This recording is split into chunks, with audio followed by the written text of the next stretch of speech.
Tá, joia. Boa tarde, professora Priscila e demais colegas que estão aqui presentes. Peço autorização para expor aqui os meus slides.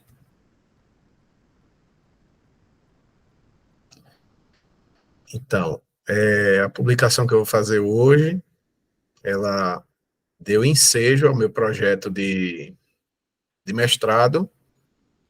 Então, eu quero apresentar ela, porque o meu projeto de mestrado está em elaboração ainda. Quer dizer, o projeto já foi feito, estamos em desenvolvimento de escrita. Então, eu gostaria de apresentar aquilo que foi introdutório para o meu projeto. Como o professor Rafael falou, o meu trabalho tem como tema sobre a arte do aprender e ensinar, no Didascálico de Hugo Anderson Vitor, uma pedagogia voltada para a formação do homem enquanto um ser para Deus. O meu orientador é o professor Dr. Marcos Roberto Nunes, lá da UFPE. Eu sou da UFPE, sou de Pernambuco.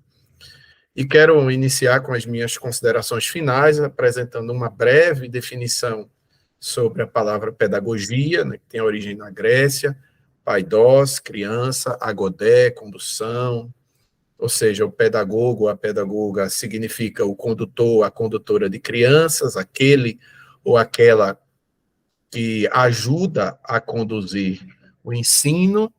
E para Hugo de São Vitor, se a pedagogia visa conduzir o a estudante ao conhecimento, é mister que este ou esta também seja instruído ou instruída acerca do Criador, da razão universal, do propósito estabelecido por ele para a existência humana. E é aqui que se faz o problema da minha pesquisa, que já que Hugo de São Vitor propõe uma pedagogia através de um roteiro sobre o que ler, como ler, e o que se buscar por meio da leitura, a gente vai ver ao longo da exposição que Hugo de São Vitor está preocupado em que os alunos e alunas possam ter uma leitura teleológica, ou seja, uma leitura que tem um fim. Então, surgem as seguintes questões. Seriam estes elementos apresentados por Hugo suficientes para formular uma pedagogia que possa auxiliar na formação do humano contemporâneo? Porque é claro que nós estamos apresentando um trabalho que é desenvolvido por um filósofo, teólogo, pedagogo do século XII. Né? Nós estamos no século XXI, há uma distância muito grande e muita coisa aconteceu de lá para cá. Inúmeras mudanças, inclusive na concepção de ser humano. Então, será que é possível encontrar esses elementos para a gente formular uma pedagogia que seja aplicável hoje? Outra questão é, podemos encontrar em Hugo uma educação ou a sugestão de uma educação que possa provocar uma reflexão relacionada ao telos divino na existência humana, como Hugo entendia que Deus era o criador de todas as coisas, então ele também entendia que Deus teria um propósito para a existência humana. Então é possível pensar nessa reflexão desse telos divino para a existência desse ser humano, e se for possível, e nós a encontrarmos, seria possível aplicar esse conhecimento, essa pedagogia, essa educação no contexto contemporâneo? É daqui que surge também o nosso objeto, surgiu, né, o nosso objetivo geral, que foi investigar essa obra, o Didascálico de Hugo de São Vitor, em busca de uma contribuição na educação das alunos e alunas, segundo os propósitos divinos. Esse objetivo geral, ele se esmiuçou em 3 objetivos específicos, que foi analisar as propostas pedagógicas existentes no século XII, porque o Hugo de São Vitor não surge do nada, ele tem influências no seu tempo, então a gente precisa entender onde ele surge, encontrar em Hugo essa proposta de pedagogia, essa proposta pedagógica filosófica, e, finalmente, apresentar a pedagogia de uma formação humana segundo o telos divino, ressaltando a sua aplicabilidade na educação contemporânea, que é isso que faz jus a toda a pesquisa, pensando num filósofo pedagogo do século XII. A fundamentação teórica dessa pesquisa se dá a partir, inicialmente, de um contexto histórico, né, como eu falei anteriormente, é um contexto que haviam várias mudanças sociais e econômicas no que diz respeito à igreja, o poder era dividido entre príncipe e igreja, no que diz respeito à sociedade, era a estrutura feudalista, que seguia um modelo de pirâmide, com guerreiros e clérigos no topo, camponeses e artesãos na base. E no que diz respeito à cidade, foi um momento onde surgiram as cidades medievais, que geraram 3 contextos. O primeiro foi a formação de corporações, com a ênfase no aperfeiçoamento do trabalho, ou seja, na perspectiva profissional. Também a formação das comunas, que foi uma população que se emancipa desse contexto feudalista e passa a habitar para além das muralhas. E também a formação das escolas monacais ou episcopais, que isso denota que a igreja, à época, era responsável pela instrução do povo. Falando um pouco de Hugo, né, ele era filho de um conde de Bleckenburg, e então ele tinha uma herança para ser um conde.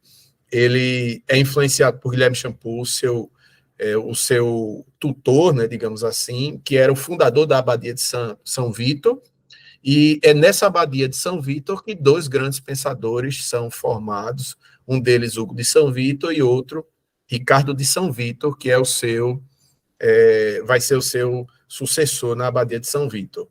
Na família, ele é bastante influenciado pelo seu tio, Reinardo, que foi quem apresentou Hugo aos vitorinos, que já era uma escola de pedagogos, filósofos, e que foi pela influência desses vitorinos que ele abandona a herança de conde. Ele se torna mestre, né, da abadia de São Vítor, sucedendo o seu orientador, que foi Tomás, e quando ele morre aos 44 anos, ele é sucedido, como eu falei anteriormente, pelo seu discípulo Ricardo de São Vítor. Pensando agora no trabalho, no labor pedagógico filosófico de Hugo de São Vítor, ele foi considerado como fomentador de um processo educativo sistematizado, né? Ou seja, haviam vários conteúdos, várias discussões acerca da educação, mas ele é aquele quem organiza isso num documento. Esse livro didascálico é uma espécie de uma suma não teológica, no sentido de Tomás de Aquino, que é sucessor de Hugo de São Vítor, mas no sentido de um produto que trata tanto de pedagogia, como de filosofia, como de teologia também. Agora, falando sobre um ponto que eu achei importante, a partir de Anthony Kenny, trazido numa literatura de Chagas Júnior, em 2014, que diz respeito ao preconceito medieval, porque não é incomum nas universidades, eu até já ouvi isso na universidade que eu faço parte, de que a filosofia produzida no período medieval é sopinha de letras, ela não tem o que contribuir para a contemporaneidade, e às vezes, segundo Anthony Kenny, esse preconceito ele é mais fruto de uma herança acrítica e de um preconceito religioso ou humanista do que de uma apropriação daquilo que foi produzido no período medieval. E, claro, lá no final é isso que eu quero tentar mostrar, né, essa aplicabilidade. Agora, falando sobre as propostas pedagógicas que haviam no período de Hugo de São Vítor, a Baixa Idade Média, século XII, foi um tempo de muitas transformações na educação. Pensando na instituição, foi o tempo do êxodo das escolas rurais para as escolas das catedrais, como a gente viu há pouco, e privadas, que é uma coisa que a gente vai ver logo aqui abaixo no tópico da ampliação das cidades. No que diz ao conteúdo, foi um tempo onde foi solidificado os métodos dialéticos, os conhecimentos manuais, inclusive Hugo de São Vítor traz uma inovação na filosofia da época, porque ele coloca como filosofia também a questão do trabalho manual, questão mecânica, que até então essa parte não fazia, não consistia numa reflexão filosófica, e o São Vítor inclui isso, e a redescoberta de obras parcialmente esquecidas. Também tem a questão da ampliação das cidades, que faz com que essa crescente nas cidades traga a necessidade de mão de obra. E com a necessidade de mão de obra, surgem novos mestres, novos alunos, cursos profissionalizantes. Outra transformação, não ao período em si de São Vito, mas numa perspectiva futura, foi o surgimento das universidades, que vem do século XIII, e também as elaborações das sumas teológicas, né, como, por exemplo, a de Tomás de Aquino.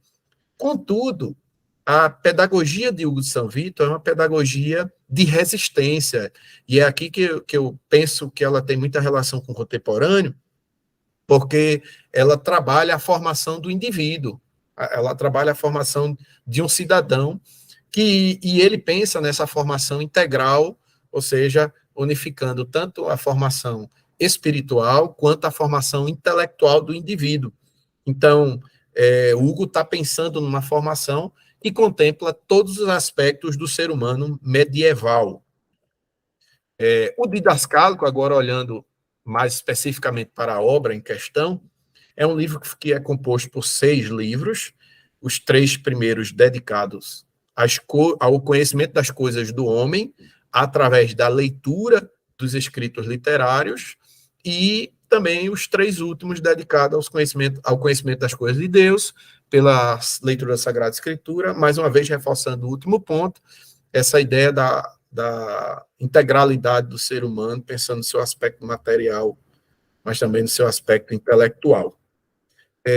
Como a gente acabou de ver, ele enfatiza esse aspecto espiritual, então, para ele, o conhecimento, que a gente vai ver definições sobre filosofia a partir de Hugo São Vito já estabelecidas, que é o amor à sabedoria, ele entende que a sabedoria é a sapiência, logo é a sapiência criadora, segundo Hugo São Vito, que é a mente viva, é a única razão primordial das coisas. Aí aqui tem 2 citações, obviamente, como o tempo é curto, e eu já não sei quanto dele eu consumi, então eu não vou fazer a leitura. Um pouco mais de 7 minutos.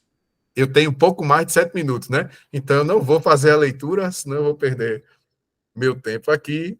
Então, mas tem 2 citações justificando, segundo Hugo São Vito, essa perspectiva da sapiência, né? Aí a gente aqui começa a pensar propriamente na pedagogia de Hugo São Vito, né? Para ele, o caminho para o conhecimento é a leitura. E ele entende que o estudante deve ler de tudo, né? Isso tem a ver com uma característica moral que ele defende mais à frente, da humildade e do anseio do conhecimento. O estudante deve ler de tudo, deve ter prazer em ler de tudo, não deve desprezar escrita alguma, pessoa alguma, doutrina alguma, porque o São Vito entende que em tudo que a gente lê, a gente tem algo de bom para extrair, independente de qual seja o escrito, né? Então, ele vê a leitura como esse caminho. Na realidade, iremos ver mais à frente que ele pensa em alguns degraus para se alcançar esse conhecimento, sendo a leitura o primeiro degrau. Ele traz conceitos da filosofia já existentes, né, ou seja, pré-existentes. Ele traz o de Pitágoras, amor à sabedoria, a filosofia como amor à sabedoria. Ele traz um outro conhecimento que tem a ver com o período romano, que é a filosofia como a disciplina que investiga exaustivamente a razão de todas as coisas, um pensamento grego que vê a filosofia como a arte das artes e a disciplina das disciplinas, e um pensamento estoico, né, que também aparece no cristianismo, que é a filosofia como meditação sobre a morte, pois enxerga a morte como esse grau mais elevado de liberdade. Pensando nessas 4 definições sobre a filosofia, havia no período de Hugo São Vito 2 correntes acerca da filosofia no que tange às suas possibilidades.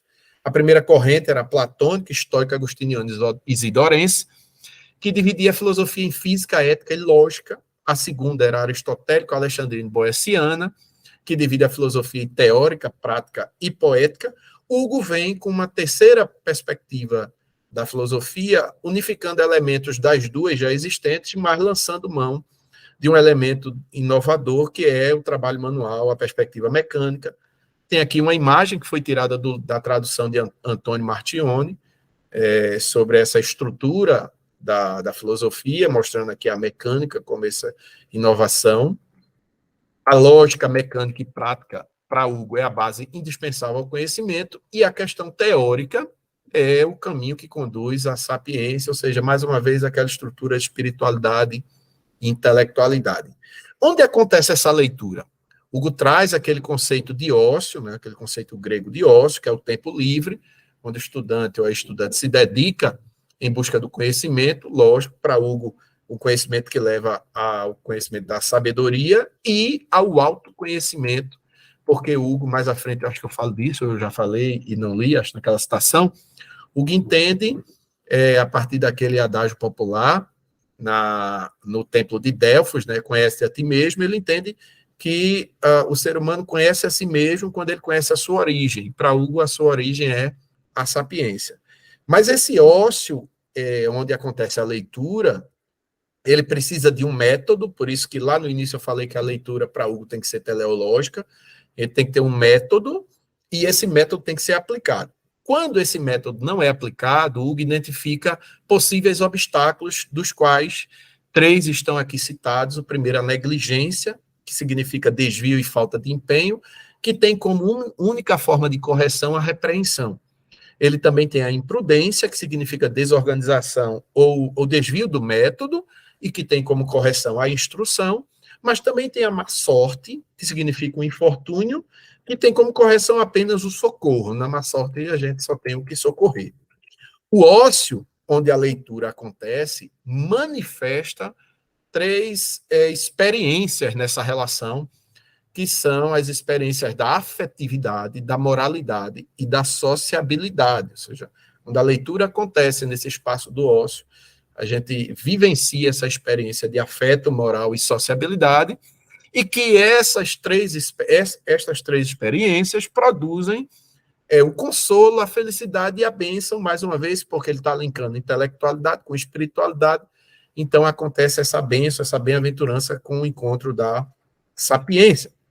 Essa leitura, para Hugo, o que se lê, que a gente falou lá atrás, o que se lê, como se lê e quando lê, Hugo pensa que ela deve ser dividida em coisas finitas e infinitas, universais e particulares, próximas e distantes. E, para ele, a gente precisa começar pelas coisas finitas, universais e próximas, porque são mais simples, menos complexas, para depois partirmos para as coisas infinitas, particulares e distantes.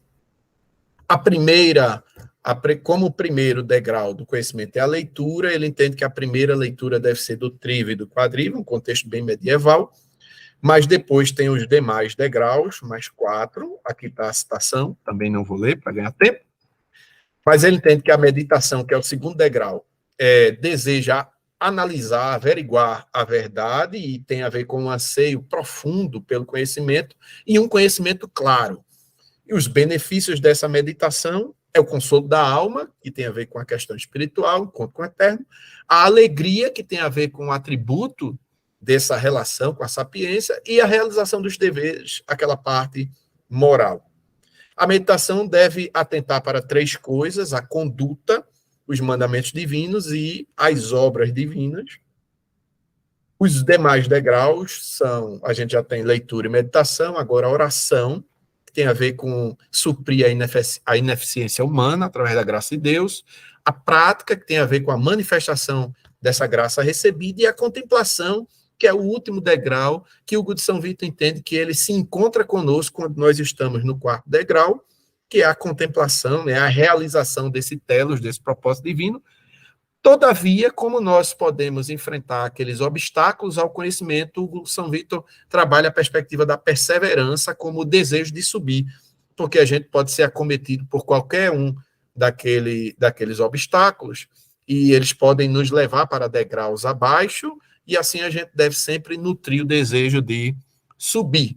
Como eu tinha citado lá atrás, nós temos as qualidades morais essenciais ao conhecimento, segundo Hugo, que é a humildade e a ânsia do conhecimento, e qualidades vitais, claro, bem no contexto medieval, de vida quieta, de análise detalhada ou consideração silenciosa, a solicitude, a pobreza, porque era uma questão bem da época medieval, e a ideia de ser estrangeiro, ou seja, de ser peregrino. E agora eu chego na parte final para tentar mostrar alguma relevância. Rafael já deve estar dizendo que meu tempo acabou. Exatamente, ia pedir para concluir. Pronto, cheguei nela, Rafael. Concluindo, nós temos aqui 3 conclusões. A primeira é o entendimento de que essa pedagogia transcende, porque ela tem essa perspectiva da formação do indivíduo, né? Inclusive combatendo a perspectiva tecnicista que já existia lá no século XII. E é uma pegada muito contemporânea, essa ideia da formação do indivíduo, da formação do cidadão. Segundo, por conta de uma inquietação. Eu fiz PIBID em escolas de ensino de referência e fiz residência pedagógica no IFPE de Pernambuco, e fiquei muito inquieto com a dificuldade na prática da leitura por parte dos estudantes do ensino médio. Né? Muita dificuldade de leitura, e talvez isso manifeste a falta da prática de leitura, em detrimento do advento das TDICs, né? O nosso colega apresentou metodologias ativas, inclusive eu uso bastante, mas eu trago essa pesquisa no sentido de tentar estabelecer um equilíbrio entre a utilização das tecnologias, e eu sei que o Rafael já falou que a leitura é uma própria tecnologia, mas o meu avaliador também trouxe a ideia de Paulo Freire, né, a leitura do mundo, as diversas formas de se ler, mas esse contraponto entre a leitura, porque, e aí vem a terceira conclusão, que eu não posso explorar mais, mas é porque o meu tema do mestrado é exatamente isso, é redescobrir a leitura como modo de bem viver, porque o Hugo defende que a leitura, ela transforma o indivíduo, né, a partir de qualidades morais, vitais, mas, enfim, o produto de leitura é a transformação do indivíduo, até mesmo na perspectiva da autonomia, né, porque quem lê constrói o seu próprio conhecimento, não repete informações, mas tem a capacidade de interpretar, compreender e de se tornar um ser crítico. Sendo assim, que eu não tenho mais tempo nenhum, referência biográfica e nada mais a dizer senão obrigado. Nós aqui agradecemos, Bartolomeu, parabéns pela apresentação, o tema também bastante interessante, e, como de praxe, eu passo a palavra para os colegas que tenham observações, comentários.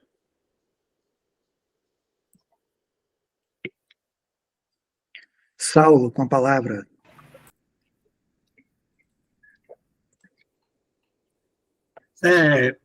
Olá, obrigado, viu, Bartolomeu? Obrigado mesmo. Eu tenho que admitir que eu nunca tinha ouvido falar em Google, né? Você falou aí sobre a Idade Média que a gente estuda, são aqueles 2 ou 3 clássicos, né? E o Google não está na lista, então eu estou aqui embevecido pela sua apresentação e parabéns por ter me apresentado a esse pensador. E, assim, eu gostaria, se você puder, apenas de que você pudesse me esclarecer como é que você vai, qual é o produto que você vai aplicar, digamos assim, né? Como é que você vai fazer para pegar todo esse manancial teórico de Hugo e a sua pedagogia, e como é que você vai colocar isso para os estudantes aí do ensino médio? Era isso que eu gostaria, se você puder também. Apenas isso. Mais uma vez, muito obrigado e parabéns pela sua apresentação, cara. Valeu. Então, Saulo, esse é o grande desafio, né? Até porque a gente está falando de uma pedagogia cristianizada, né? Uma pedagogia cristã, e que talvez numa escola cristã isso tenha uma aplicabilidade muito mais íntegra do que no contexto de uma escola pública ou de uma escola não confessional.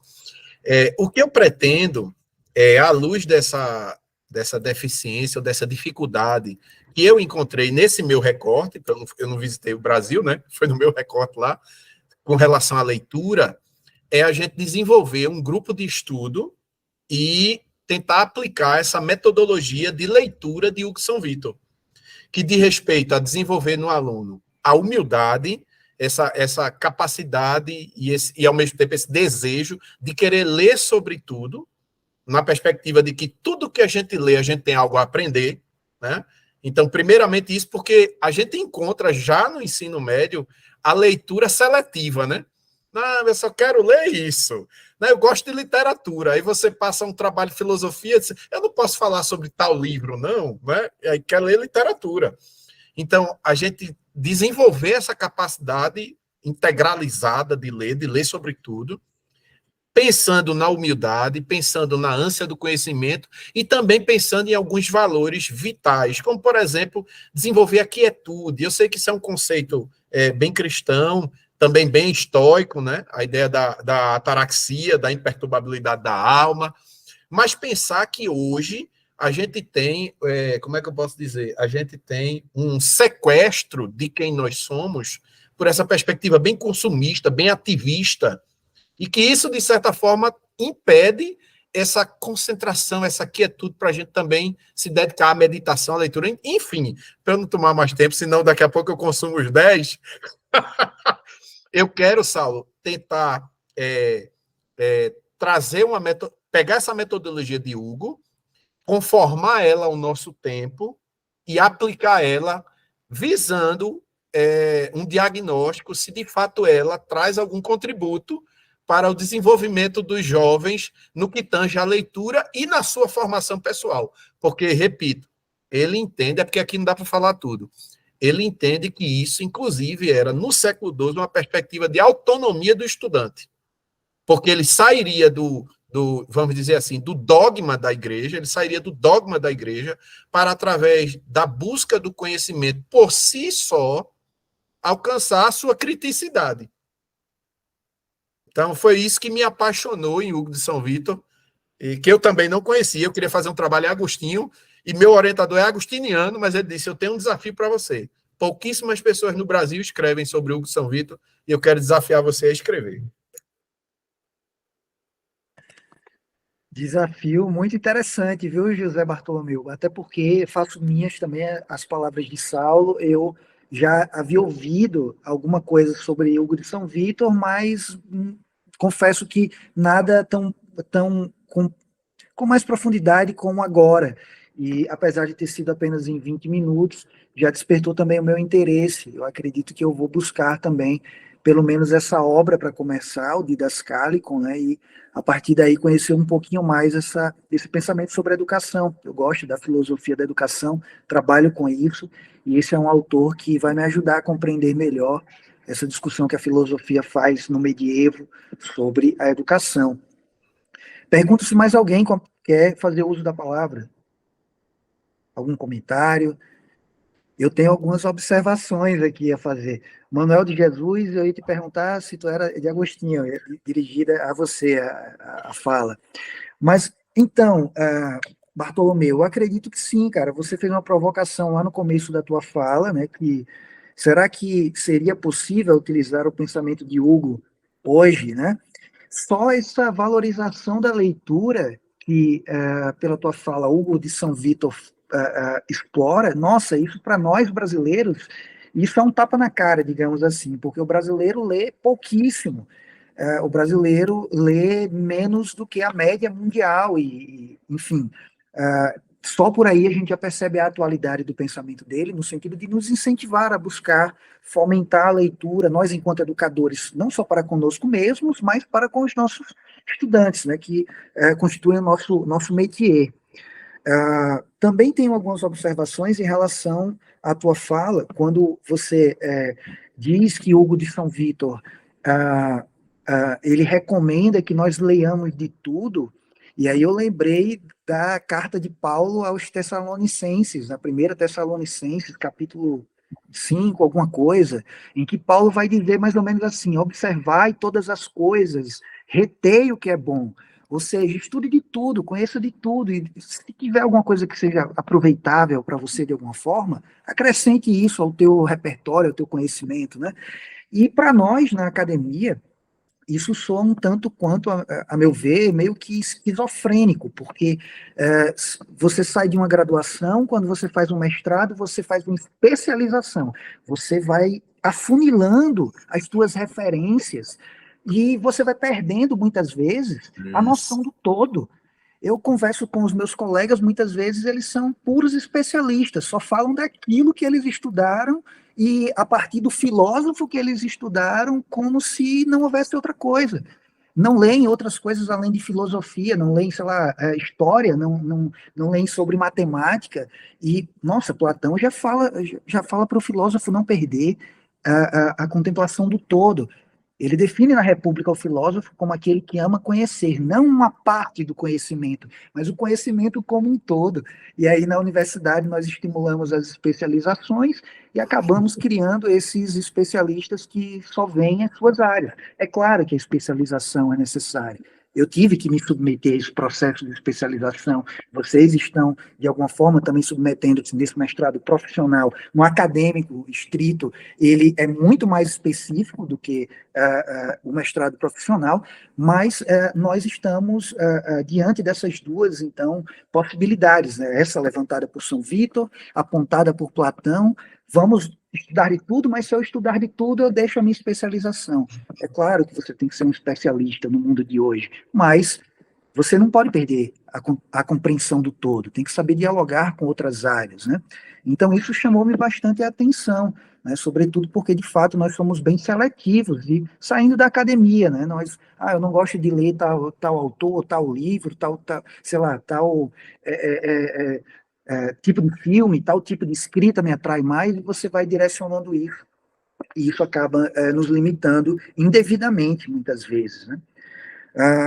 Bem, tinha também esse outro ponto que você mencionou, que eu achei muito interessante, da divisão da filosofia, porque Hugo de São Vítor vai trazer o trabalho manual como uma parte da filosofia. Isso é realmente algo completamente novo para mim, nunca eu vi essa perspectiva, e vai também de encontro àquilo que constituiu a filosofia lá na sua origem, sobretudo no mundo grego, desconsiderando aqui a filosofia oriental, mas os gregos desvalorizavam o trabalho manual, sobretudo os nobres, né, os aristocratas, e inserir o trabalho manual dentro da filosofia, que era talvez a principal forma de manifestação do ócio de que alguém dispunha, né, naquela antiguidade, é realmente algo bem inovador, no mínimo, né? Bem, eram essas provocações e comentários, né, a partir da tua fala. Eu achei realmente bem interessante o teu tema, e passo a palavra para quem queira fazer mais uso dela. Manuel, por favor.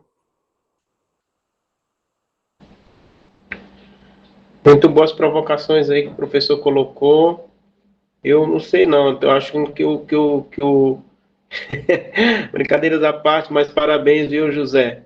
Tava brincando só, mas parece que tu mergulhou bastante aí na Idade Média. Eu já tinha lido alguma coisa do Vitor Hugo, né? Mas eu nunca tinha atentado por tanta coisa tão profunda que tu colocaste aí, tá certo? Assim, aguçou bastante assim a minha ideia em relação a isso aí. Né? Isso que o professor estava falando me fez lembrar muito, porque no primeiro ano eu estudo sobre a história da Grécia com os alunos, para poder eles entender de onde foi que surgiu a filosofia, né? E a gente estava estudando justamente sobre essas classes que o professor estava colocando, que tem os periecos, né? Que são as classes mais... os que vão para a guerra, os que trabalham manualmente, os que são os intelectuais e tal, essas classes que são divididas lá, né? E, como o professor falou, é algo desvalorizado. Então, isso é uma coisa bem monástica aí, né? Da questão da meditação, né? Da leitura, da oração, do trabalho manual, né? Esse ócio aí. E eu acho que, por exemplo, que nem eu trabalho na escola integral, eu acho que a gente perde muito. Quando eu fui para a escola integral, eu imaginei uma coisa e na hora é outra, né? Eu imaginava que, de repente, na parte da manhã, os alunos fossem estudar uma parte teórica, né? Eu imaginava aquilo que a escola Parque lá do Anísio Teixeira, né? E à tarde fosse fazer coisas práticas, assim, né? Desenvolver, mas a gente não consegue, porque tem um currículo, tem que encaixar dentro da grade curricular, né? Mas eu parabenizo, assim, foi excelente. É algo assim que é provocador, essa questão trazer alguém lá da Idade Média. E eu já estava sendo questionado por trazer Kant, né? E aí, assim, você trazendo assim Vitor lá já lá daquele tempo, né? Então você foi bem ousado, né?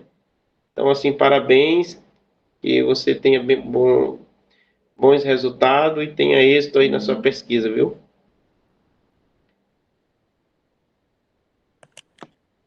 Algum comentário final, Bartolomeu? Não, é exatamente isso, né? O que me tocou mais foi fruto da minha experiência, e é fruto da minha experiência de vida. Eu acho que a minha vida mudou quando eu atentei para a leitura, né? Eu era um jovem que só comprava revista que tinha foto. Então, e aí vocês já sabem quais eram, né? Mas aí, quando eu atentei para o valor da leitura, minha vida transformou. Eu hoje tenho uma biblioteca em casa de mais de 1.000 livros, né? Então, eu gosto, eu amo ler. Então, a minha vida mudou por causa da leitura. Então, quando eu cheguei no EREM, ensino de referência, o que é que eu imaginei? Vou chegar, porque eu estou fora de escola há muitos anos, né? Eu terminei meu ensino médio, que era científico, em 94. Cheguei numa escola de EREM achando que ia encontrar lá o pessoal vibrando. Quando eu vi até a leitura de pessoas do terceiro ano, uma leitura difícil, né? Eu disse, nossa, eu tenho que me investigar isso aqui, eu tenho que enveredar nesse caminho. Aí foi quando encontrei o São Vitor. Então, encontrei, foi como o café e o leite, fez aquela mistura homogênea ali, e ficou. Eu disse, tem que estudar esse cara. E graças ao meu professor, que eu ia estudar Agostinho e Platão. Né? Mas ele disse, ó, aqui, Hugo de São Vito, didascálico, vamos. Aí disse, me dê para eu ler que eu vou ver se a gente vai. E aí a gente veio. Ainda bem que foi. Sucesso na tua pesquisa.